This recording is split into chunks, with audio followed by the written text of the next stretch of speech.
안녕하십니까? 지혜의 숲을 거닐며 역사의 숨결을 느끼는 시간입니다. 우리는 인류 역사상 가장 눈부신 기술 발전의 시대를 살고 있습니다. 인공지능이 인간의 지능을 넘어서는 특이점이 거론되고 우주 탐사의 꿈은 현실이 되어가고 있습니다. 마치 인간의 능력에 한계가 없는 것처럼 느껴지는 시대입니다. 하지만 동시에 우리는 그 어느 때보다 깊은 불안과 무력감을 느끼기도 합니다. 예측할 수 없는 미래, 복잡한 사회 문제, 그리고 개인의 삶 속에서 마주하는 수많은 어려움 앞에서 우리는 종종 한없이 작은 존재임을 깨닫게 됩니다. 이러한 인간의 근본적인 한계에 대해 깊이 고찰한 두 철학자가 있었습니다. 1970년대 사무엘 고릭과 알레스데어 맥킨타이어는 한 가지 질문을 던졌습니다. 왜 인간은 자신이 세운 위대한 목표 앞에서 번번이 실패하는가? 그들은 그 원인을 두 가지로 요약했습니다. 바로 무지와 무능입니다. 즉, 우리가 모든 것을 알지 못한다는 것, 그리고 설령 안다고 해도 그것을 완벽하게 실행할 능력이 없다는 것입니다. 이것은 1970년대뿐만 아니라 첨단 기술로 무장한 오늘날 우리에게도 여전히 유효한 통찰입니다. 최신 의료 장비로 수많은 검사를 해도 원인을 알 수 없는 질병이 존재하고 아무리 완벽한 계획을 세워도 예상치 못한 변수로 인해 무너져 내리는 경험을 우리는 매일같이 하고 있습니다.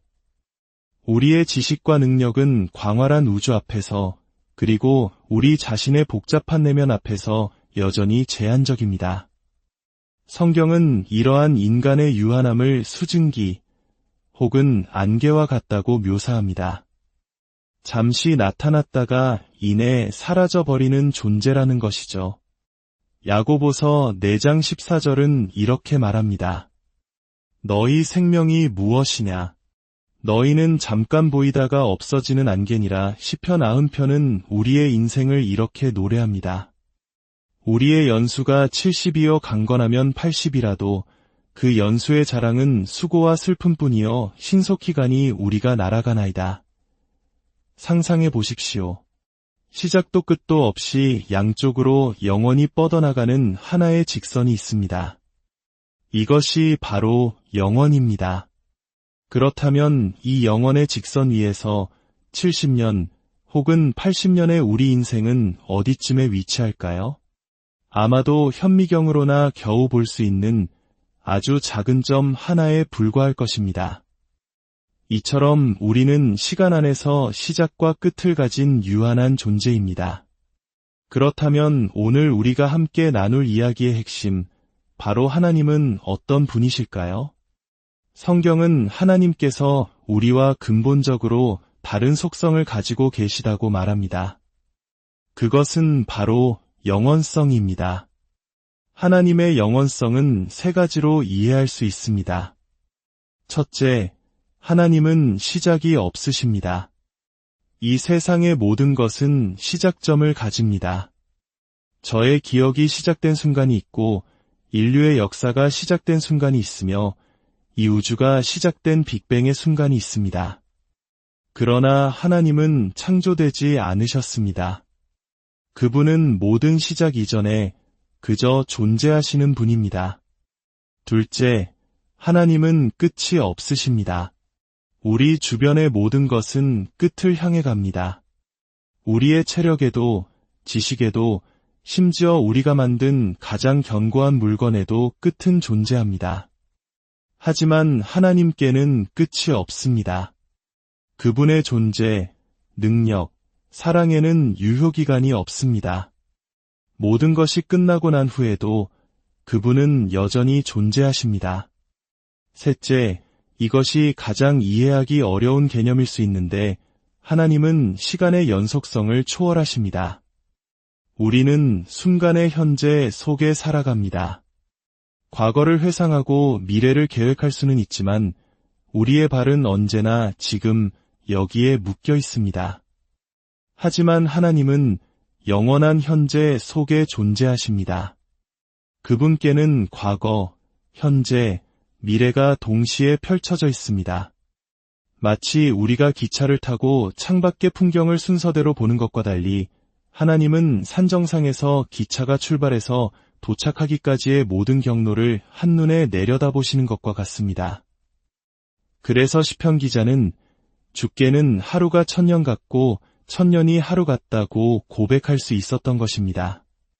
그렇다면 이 거대한 진리가 안개와 같이 짧은 인생을 살아가는 우리에게 어떤 의미가 있을까요?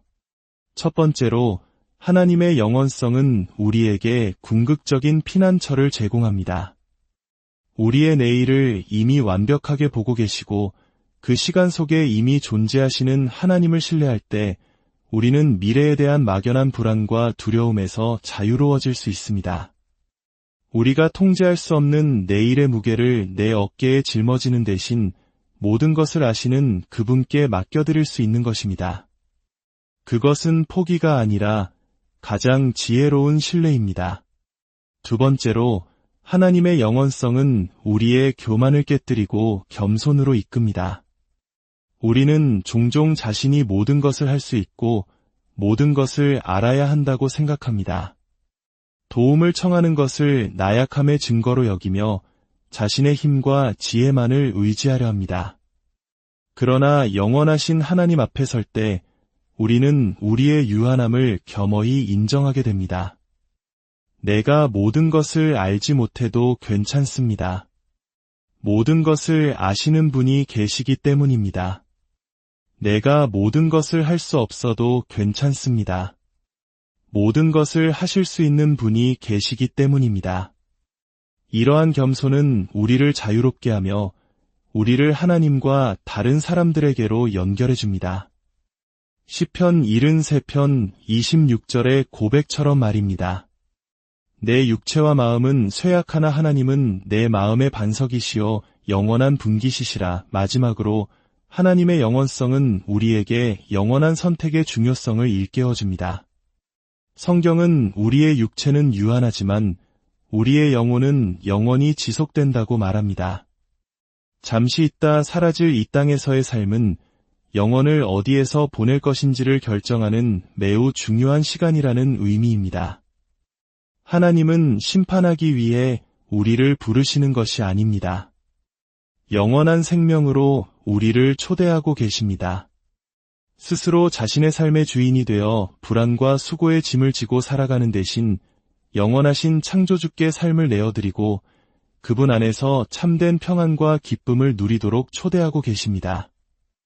그 초대에 응답하는 길은 바로 예수 그리스도를 통해 열려 있습니다.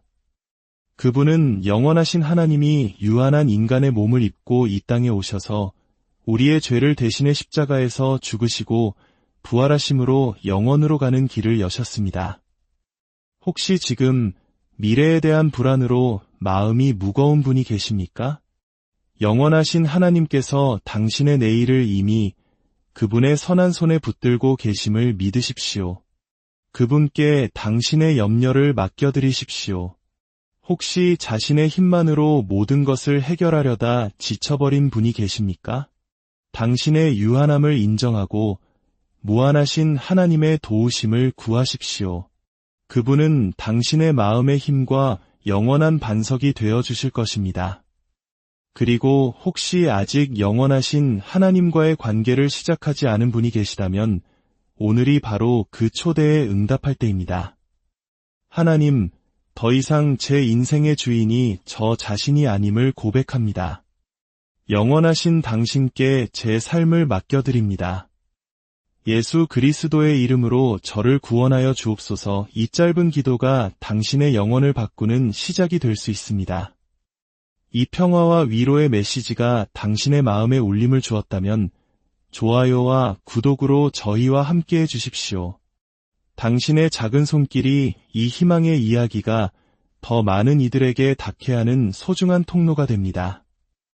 공유를 통해 주변 사람들의 마음에 작은 평화의 씨앗을 심어보는 것은 어떨까요? 이제 기도하겠습니다. 영원하신 하나님 아버지, 당신의 무한하심 앞에서 우리의 유한함을 봅니다. 안개와 같은 짧은 인생 속에서 영원한 당신을 붙들게 하여 주시옵소서. 불안에 떠는 마음에 하늘의 평안을 주시고 교만한 마음에 겸손의 지혜를 더하여 주시며 길을 잃은 영혼에게는 영원한 생명의 빛을 비추어 주옵소서. 우리 각자의 삶이 유한한 시간 속에서 영원한 가치를 발견하고 그 가치를 따라 살아가는 복된 여정이 되게 하여 주옵소서. 예수 그리스도의 이름으로 기도드립니다. 아멘. 여러분의 삶에 하나님의 영원한 사랑과 평안이 늘 함께하기를